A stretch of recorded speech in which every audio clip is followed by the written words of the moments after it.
Hello students, आज हम बात करने वाले हैं गोट से संबंधित सारी टर्मिनोलॉजी की। अगर आप किसी भी एग्रीकल्चर एग्जाम की तैयारी कर रहे हैं, एजीटीए, केन सुपरवाइजर या फिर आईबीपीएस, एएफओ, जिसमें एनिमल हस्बेंड्री से क्वेश्चंस आते हैं, तो यहाँ पर हम गोट की कंप्लीट टर्मिनोलॉजी 2 मिनट में पढ़ने वाले हैं। तो गोट, जिसका साइंटिफिक नेम कैपरा हिरकस होता है और साइंटिफिकली जो जेनेरिक नेम इसको दिया गया है वो कैपराइन होता है। कैपराइन के बाद इसकी जो मैटिंग होती है वो सर्विंग कहलाती है। सर्विंग के बाद ये प्रेग्नेंट हो जाती है और प्रेगनेंसी गेस्टेशन पीरियड कहलाती है।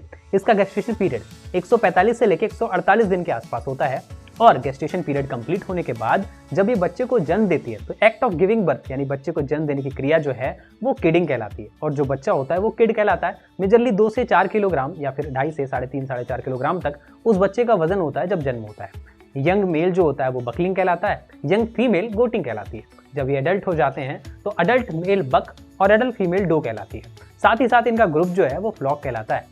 बकरी के मांस को चिवन कहा जाता है। इनकी जो बॉडी टेम्परेचर होता है वो 39.1 डिग्री सेंटीग्रेड होता है और इनका रिस्पायरेशन 12 से 20 होता है। साथ ही साथ 70 से 80 पर मिनट इनका पल्स रेट होता है।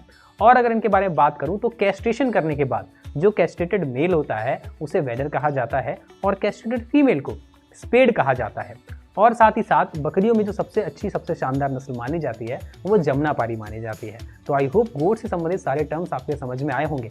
ऐसे ही शॉर्ट्स के लिए अड्डा 24/7 एग्रीकल्चर को सब्सक्राइब करिए और यहाँ पर आपको बहुत सारी इंफॉर्मेटिव क्लासेस, बहुत सारे वीडियोस मिलते हैं। साथ ही साथ अगर आप किसी एग्रीकल्चर एग्जाम की तैयारी कर रहे हैं और हमारे साथ जुड़कर तैयारी करना चाहते हैं तो आप दिए गए नंबर पर कॉल भी कर सकते हैं और बैचेस के बारे में डिटेल ले सकते हैं। जय हिंद, टेक केयर।